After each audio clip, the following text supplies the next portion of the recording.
Chers bien-aimés frères et sœurs, je voudrais saluer ce matin dans le beau et merveilleux nom de notre Sauveur commun Jésus. Je voudrais remercier le grand frère pour sa prière. C'est la famille. J'ai beaucoup de grands frères ici. Et c'est curieux, mais juste avant l'enseignement, je m'étais dit que si personne ne priait, ça allait être le grand frère que j'avais invité pour la prière. Et voilà que le dirigeant l'a fait et j'en suis heureux. Ce matin, je voudrais commencer à partir du fruit de nos réflexions menées dans nos différents ateliers, et nous en avons fait le compte rendu et j'ai beaucoup apprécié vos différentes réponses et je partirai de là, de vos différentes réactions. Être et vivre en tant que famille de Dieu. L'insistance va porter aujourd'hui sur vivre en tant que famille de Dieu.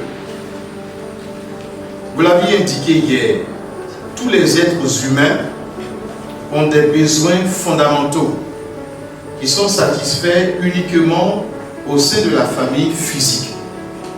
Tous les groupes l'ont bien perçu. Quels sont ces besoins? D'abord, chacun de nous a besoin d'appartenance, d'appartenir à quelque chose ou à quelqu'un, d'avoir des racines. Le sentiment d'appartenance est un sentiment très fort. La famille physique nous donne ce sens de stabilité sociale. Puis, nous avons besoin de sécurité. Nous voulons être rassurés de faire partie d'une communauté qui prendrait soin de nous. La famille physique fournit pour nous cette sécurité. Elle nous donne un abri contre les tempêtes de la vie. Elle a pris soin de nous quand nous étions bébés, quand nous ne pouvions pas nous soigner nous-mêmes. Elle veille à nos besoins quand nous sommes malades ou abattus. Et elle prendra soin de nous quand nous serons vieux et faibles. La famille, c'est notre refuge. C'est notre réconfort. De plus, nous avons besoin d'une identité. Nous avons un désir intérieur de savoir qui nous sommes en réalité et ce que nous sommes. Et dans une certaine mesure, notre famille dans la chair répond à cette envie. En dernier lieu, nous avons besoin d'être acceptés. C'est aussi un besoin très fort. C'est la sécurité de savoir que nous pouvons être nous-mêmes, libres de toute façade, de tout masque. La famille physique nous aime pour ce que nous sommes, non pas pour ce que nous serons, pour ce que nous étions. Mais la famille nous aime pour ce que nous sommes tout simplement. Nous n'avons pas besoin d'exceller en quoi que ce soit pour être acceptés. Même si nous ne pouvons pas être le meilleur, nous sommes néanmoins aimés. Et nous avons une place au sein de notre famille. Nous ne sommes pas obligés de mériter l'amour que nous recevons. Cet amour nous est accordé d'une manière inconditionnelle dans la famille. Et normalement, dans une bonne famille, plus un membre est difficile, plus il faut l'entourer de son amour, de manière à ce qu'il ne soit pas en dehors de la famille. Lorsqu'une famille est normale, non dysfonctionnelle, ces différents besoins sont satisfaits au sein de la famille physique. Les hommes ont aussi des besoins spirituels qui correspondent à ces besoins émotionnels, sociaux et physique, satisfait par la famille physique. Et c'est dans la communauté, famille de Dieu, que ces besoins spirituels doivent être comblés. Les besoins spirituels qui sont notre sort à tous sont satisfaits dans une autre famille, celle de Dieu. Et en cela, l'Église est cette famille. La communauté de l'UACA est cette famille. Dans sa famille spirituelle, Dieu est le Père. 1 Jean 3:1. Les chrétiens sont frères et sœurs. 1 Jean 5:1. Et Jésus est le frère aîné. Jésus est le grand frère. Romains chapitre 8, le verset 17. Cette famille de Dieu, c'est l'Église. C'est l'UACA. C'est la communauté que nous formons. Tous ensemble. Enseignants, étudiants, membres du personnel. Tous membres de la famille par la foi en Jésus. Dans l'Église du Nouveau Testament, le chrétien éprouve un sens d'appartenance spirituelle. Il a le Père céleste à qui il peut prier, avec qui il peut marcher et pour qui il peut vivre. Il a un frère aîné par qui il peut prier, de qui il peut apprendre et sur qui il peut compter. Il n'est jamais seul. Il fait partie d'une communauté de chrétiens qui s'aiment mutuellement comme frères et sœurs, qui travaillent ensemble dans le même but, glorifier Dieu par leurs œuvres et par leur ministère. Dans la famille de Dieu, nous avons aussi un sens de sécurité spirituelle. Nous savons que notre Père Céleste nous aime. Et je souhaite que vous ayez cette conviction. Peu importe les saisons de votre vie, vous avez un Père Céleste qui vous aime. Et qui pourvoira à tous nos besoins, même nos besoins matériels. Jésus nous rappelle que le Père connaît nos besoins et qu'il prend soin de nous. Ceci est important, que nous ayons ou pas des ressources, sachons que nous avons un Père qui pourvoira toujours à nos besoins. Ne vous inquiétez donc pas en disant que mangerons-nous ou que boirons-nous ou de quoi serons-nous vêtus, car cela, ce sont les païens qui le recherchent. Et écoutez la suite.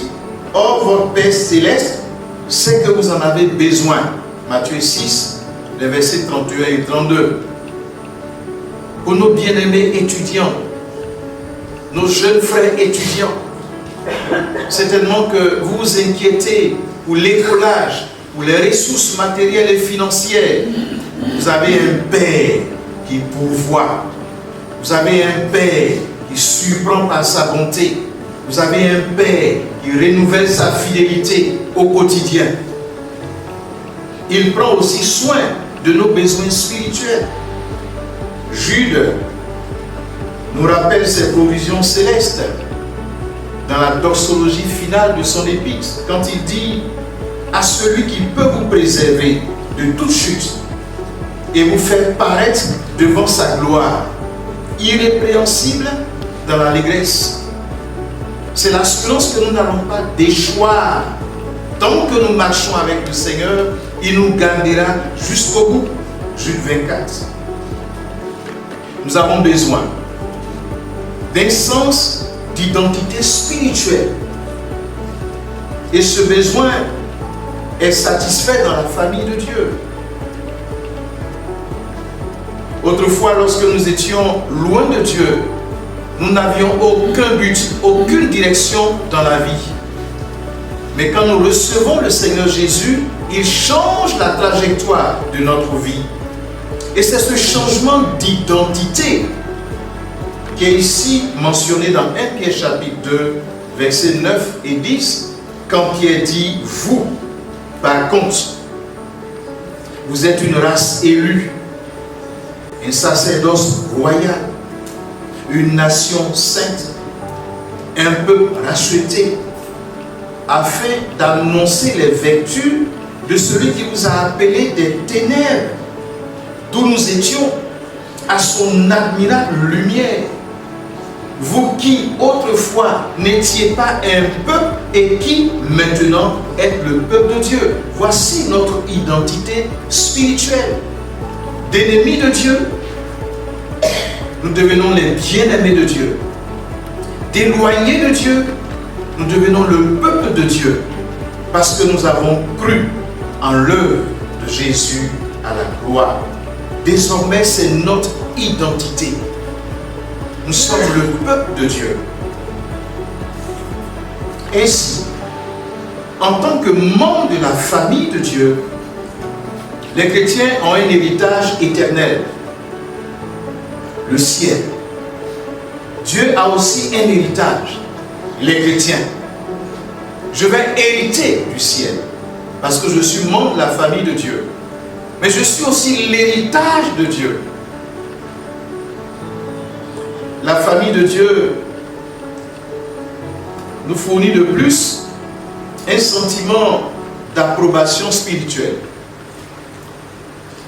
En nous approchant de Dieu, nous sommes acceptés comme ses enfants. Il nous entoure de son amour particulier et remplit nos cœurs de son Esprit Saint qui crie « Abba, Père ». Galates 4, verset 6. En Christ, nous pouvons dire avec Paul, il n'y a donc maintenant aucune condamnation pour ceux qui sont en Christ Jésus. Romains 8, le verset 1. Ceci ne veut pas dire que la repentance et la croissance ne sont plus nécessaires. Dieu nous reçoit tels que nous sommes et nous guide pour que nous devenions ce que nous devons être. Dieu nous aime tels que nous sommes, mais il nous aime trop pour nous laisser tels que nous sommes. Il y a une grande différence. Dieu nous reçoit tels que nous sommes et nous guide pour que nous devenions ce que nous devons être. Dieu nous aime tels que nous sommes, mais nous aime trop pour nous laisser tels que nous sommes. Il veut nous transformer chaque jour un peu plus. Afin d'envisager l'Église comme la famille de Dieu, réfléchissons sur l'histoire donnée par Luc de l'Église à Jérusalem. Son récit nous montre les belles caractéristiques de la famille de Dieu dans la vie quotidienne des premiers chrétiens. Un verset central dans ce sens. Luc dit, ils persévéraient dans l'enseignement des apôtres, dans la communion fraternelle, dans la fraction du pain et dans les prières. Acte 2, verset 42. Ces quatre persévérances, persévérance dans l'enseignement des apôtres, persévérance dans la communion fraternelle, persévérance dans la fraction du pain et persévérance dans les prières, ces quatre persévérances suffisent à décrire toute la vie de l'Église primitive. Ce sont les quatre marques distinctives de l'Église primitive. Et de tout temps, ce sont les quatre éléments constitutifs de la vie de l'Église. La communion fraternelle est le deuxième élément constitutif de la vie de l'Église primitive. Parce que la communion fraternelle rend mieux compte de la vie de famille de l'Église. La question que je me pose, si la communion fraternelle rend mieux compte de la vie de l'Église en tant que famille, pourquoi est-ce que ce deuxième élément constitutif a-t-il été si négligé au cours des siècles? L'enseignement, la Sainte Seine et la prière occupent une grande place dans l'histoire et dans la vie de l'Église. La communion fraternelle, qui rend compte de la vie de famille, est à peine nommée. Descendez à la bibliothèque ou allez ailleurs dans d'autres bibliothèques. Vous allez tomber sur des milliers de livres qui ont été écrits sur l'enseignement des apôtres, la Sainte Seine, la prière. Mais sur la communion fraternelle, faites une vérification, vous n'en trouverez que très peu. Or, c'est là l'Église, en tant que famille de Dieu, pour nous aider à persévérer dans les autres directions, dans les autres aspects. Nous avons nos réunions d'études bibliques, des cultes avec le service de la Sainte Seine. Nous avons des réunions de prière en cours de semaine. Mais où et quand cultivons-nous la communion fraternelle, gage de la vie de l'Église comme famille? Aurions-nous laissé s'effriter une des 4 colonnes du temple? Ne faudrait-il pas chercher peut-être là une des causes de la tiédeur de beaucoup de chrétiens et du manque d'impact de l'Église actuelle sur le monde? Creusons donc la notion de la communion fraternelle ici pour pouvoir découvrir toutes les implications de la vie de l'Église en tant que famille. Qu'est-ce que la communion fraternelle? La communion fraternelle, il faut l'avoir vécue pour la comprendre. Seuls ceux qui, par Jésus-Christ leur Sauveur, sont entrés dans une relation, dans cette relation nouvelle avec Dieu et avec les autres rachetés, peuvent comprendre et expérimenter la communion fraternelle. Elle est certainement l'un des plus beaux cadeaux du Seigneur à ses enfants. Tous ceux qui en ont fait l'expérience ont gardé le souvenir inoubliable des miracles. Tenez, on s'est rencontrés en inconnu. On a parlé du Seigneur. Et voilà qu'on s'est découvert frères et sœurs en Christ. Immédiatement, on s'est senti en famille. Comme si on se connaissait depuis des années. Et cette expérience, que ce soit un Africain, enfant de Dieu, et un Américain, enfant de Dieu, que ce soit un Chinois, enfant de Dieu, et un Européen, enfant de Dieu, c'est le même miracle qui se produit dans leur cœur.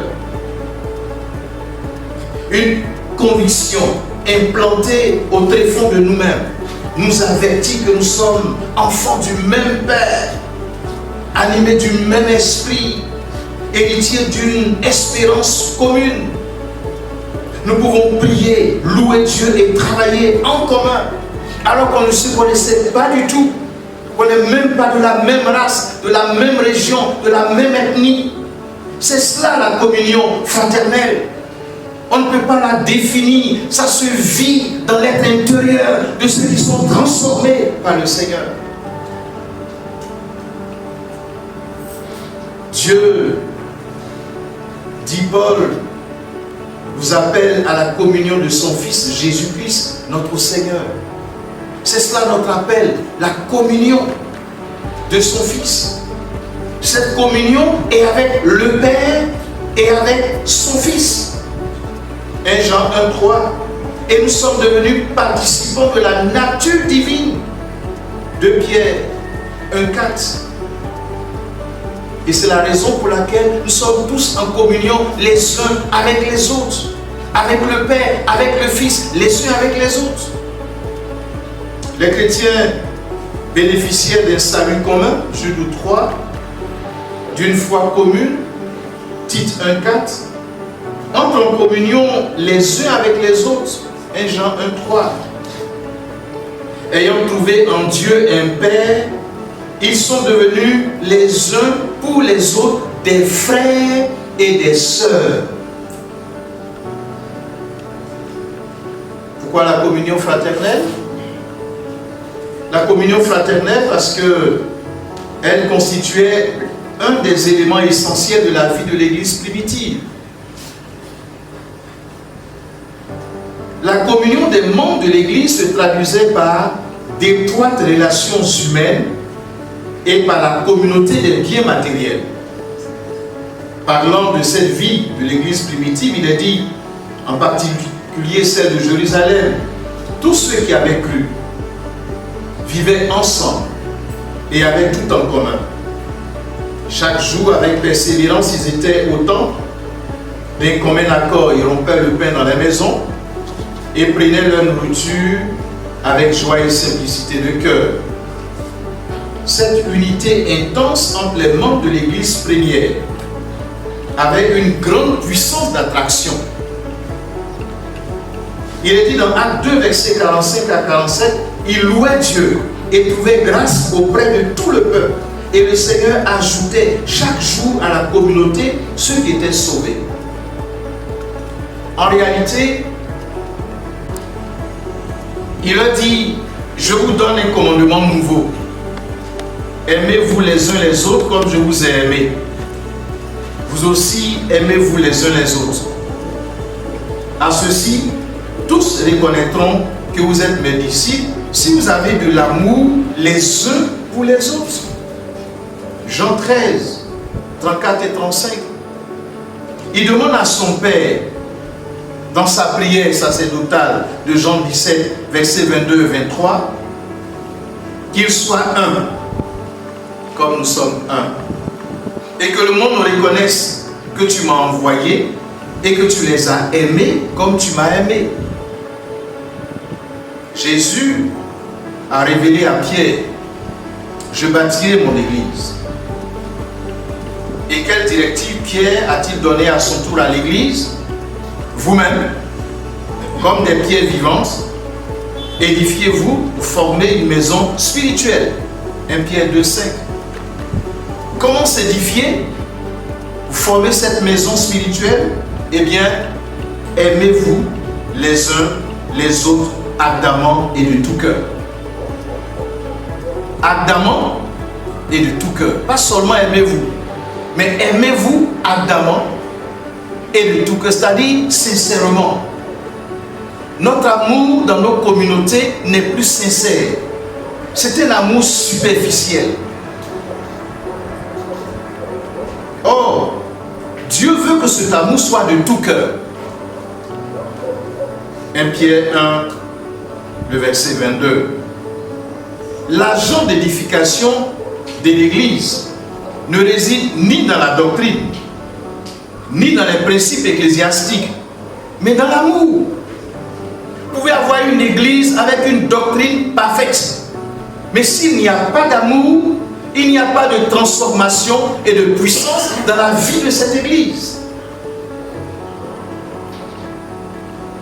Vous pouvez avoir des principes organisationnels parfaits, plutôt parfaits, mais s'il n'y a pas d'amour, ces principes ecclésiastiques organisationnels n'apporteront aucune vie à la vie de l'Église. Ce qui donne un sens à la doctrine, c'est l'amour. Et ce qui donne un sens à l'organisation ecclésiastique, c'est l'amour. C'est l'agent de transformation et d'édification de l'Église, l'amour. C'est pourquoi nous trouvons si souvent l'exhortation « Aimez-vous les uns les autres ». L'amour que je dois avoir pour mon frère, c'est d'abord et avant tout une question d'obéissance à Dieu. Je ne dois pas l'aimer parce que j'aime sa démarche, ou j'aime sa taille, ou j'aime sa science et sa connaissance. Non. Je dois l'aimer tout simplement parce que la parole de Dieu me dit de l'aimer. Et quand je n'arrive pas à l'aimer par obéissance à Dieu, je lui dis, Seigneur, tu m'as dit de l'aimer, mais il se trouve que je n'arrive pas à l'aimer. Or, tu m'as dit que tout ce que je demanderai et qui est conforme à ta volonté, tu vas m'exaucer. Je m'appuie sur ta parole, sur ta promesse. Mets l'amour de ce frère dans mon cœur. Et vous allez expérimenter le miracle de Dieu. Puisque Dieu veut que vous l'aimez, au-delà de ce que vous pouvez penser, l'amour va commencer à briller dans votre cœur pour le frère et pour la sœur. Chaque fois que nous disons l'expression les uns les autres, nous retrouvons cet aspect de communion fraternelle. Or, les 4/5 des commandements, accompagnés de cette expression, se rapportent à l'amour mutuel. Que les membres aient également soin les uns des autres. Veillons les uns sur les autres pour nous inciter à l'amour et aux bonnes œuvres. Exhortez-vous, édifiez-vous, pardonnez-vous, supportez-vous.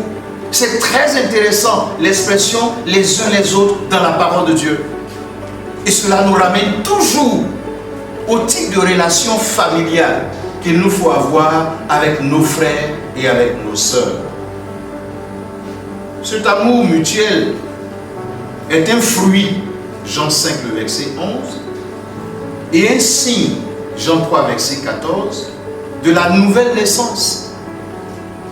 Souvent on se demande, mais comment on peut savoir que tel est né de nouveau? Ou même on peut s'interroger sur sa nouvelle naissance. L'un des signes et l'un des fruits patents de la nouvelle naissance, c'est la capacité que Dieu nous donne d'aimer nos frères et d'aimer nos sœurs. Parce qu'on est né de Dieu. La sémence de Dieu est en nous. Et le fruit que cela produit, c'est notre amour pour les autres.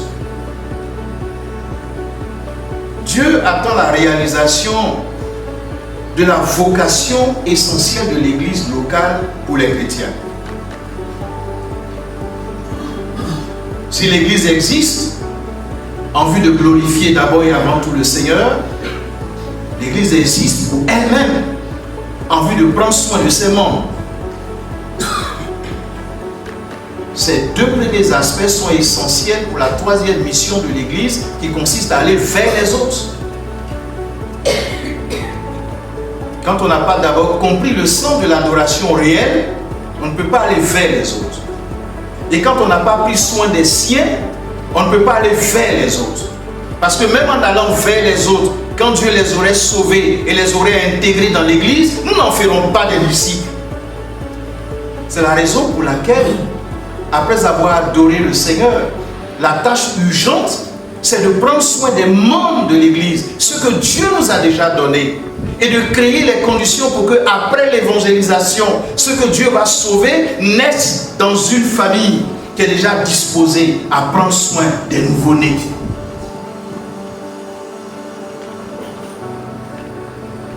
L'édification, la croissance des membres.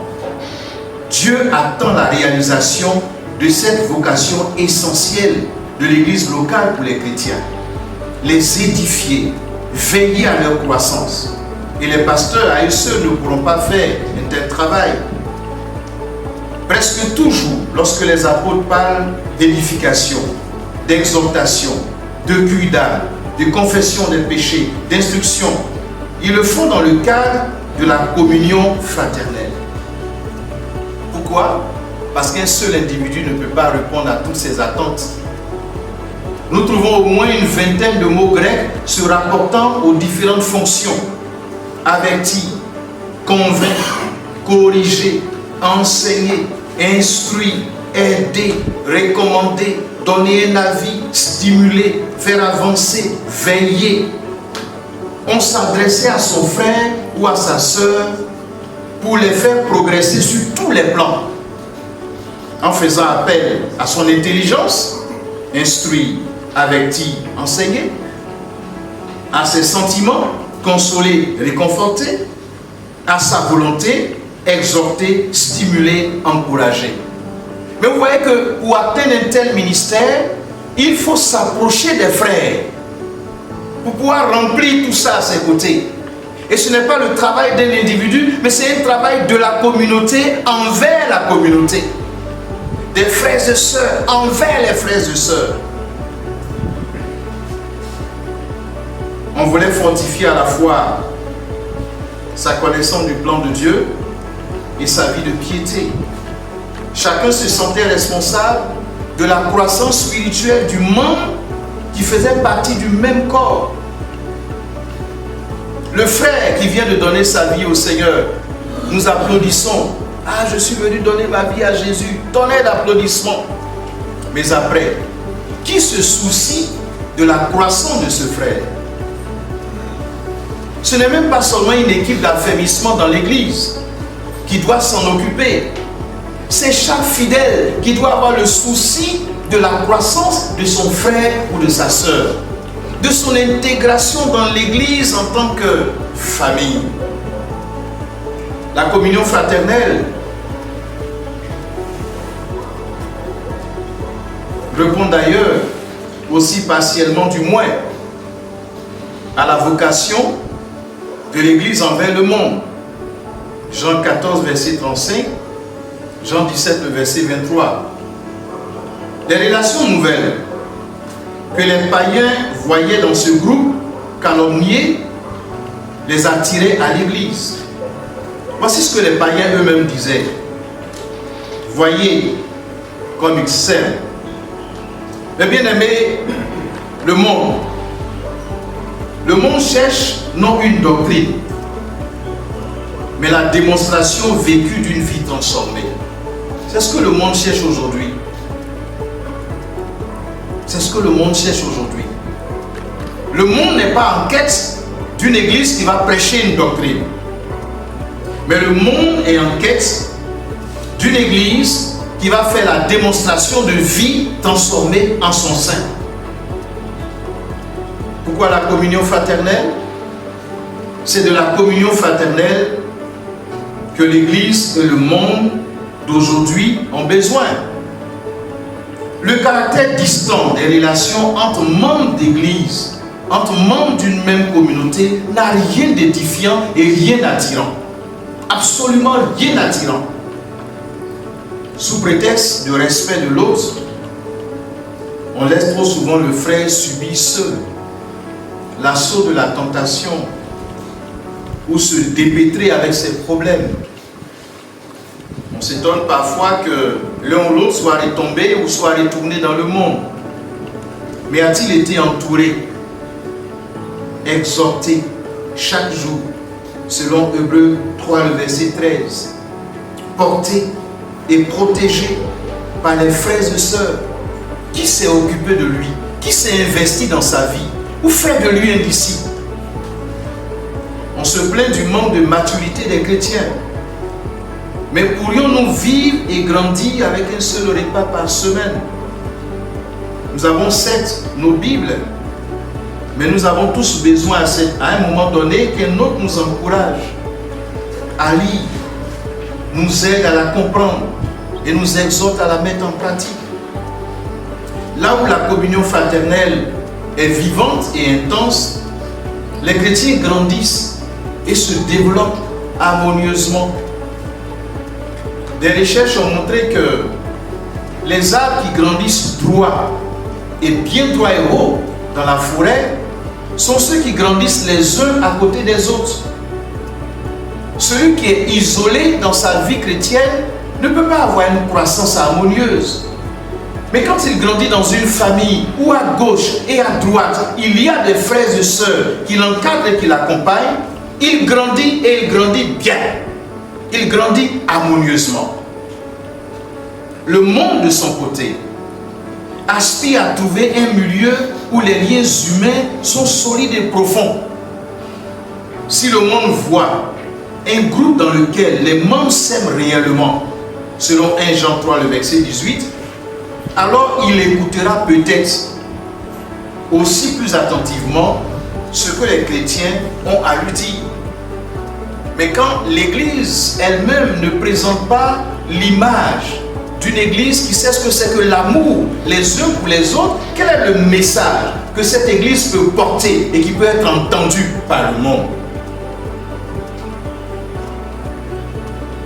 Aujourd'hui, si les sectes pernicieuses attirent tant de jeunes intellectuels, mais c'est tout simplement parce que les gens espèrent trouver là-bas une famille, une fraternité qu'ils ne trouvent pas ailleurs. L'Église est la meilleure alternative à la prise en compte des besoins essentiels de l'homme. Mais quand nous allons démontrer notre amour les uns pour les autres, nous allons attirer beaucoup plus que les sectes pernicieuses, parce que finalement, ces sectes-là sont là pour perdre les âmes. L'expérience prouve que la plupart des personnes de l'extérieur intégrées à une église ont d'abord été frappées et attirées par le climat affectif et social du groupe. Quand quelqu'un vient dans une église, ce n'est pas seulement ce qu'il entend qui le frappe, mais c'est ce qu'il va constater. S'il constate que les uns et les autres s'aiment, s'ils sont bien accueillis, s'ils sont bien entourés, c'est d'abord ça qui fait qu'il reste.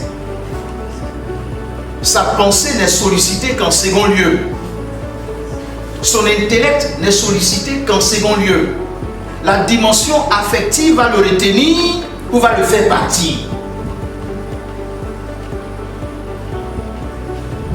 Je vais vers la fin. Monsieur l'aumônier, si je déborde, vous avez toute l'autorité pour m'arrêter. Je suis dans le temps.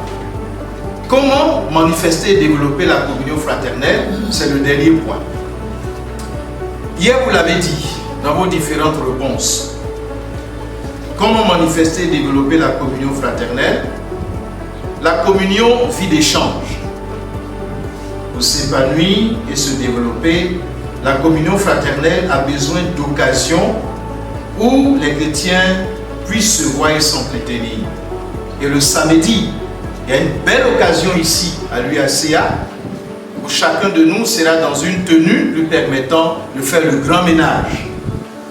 À côté des réunions du temple, les premiers chrétiens avaient leur rencontre dans les maisons. Durant plusieurs siècles, l'Église n'a pas connu d'autre lieu de rassemblement que dans les maisons. La formule reste idéale encore aujourd'hui. Nous avons de grandes églises, c'est une bonne chose.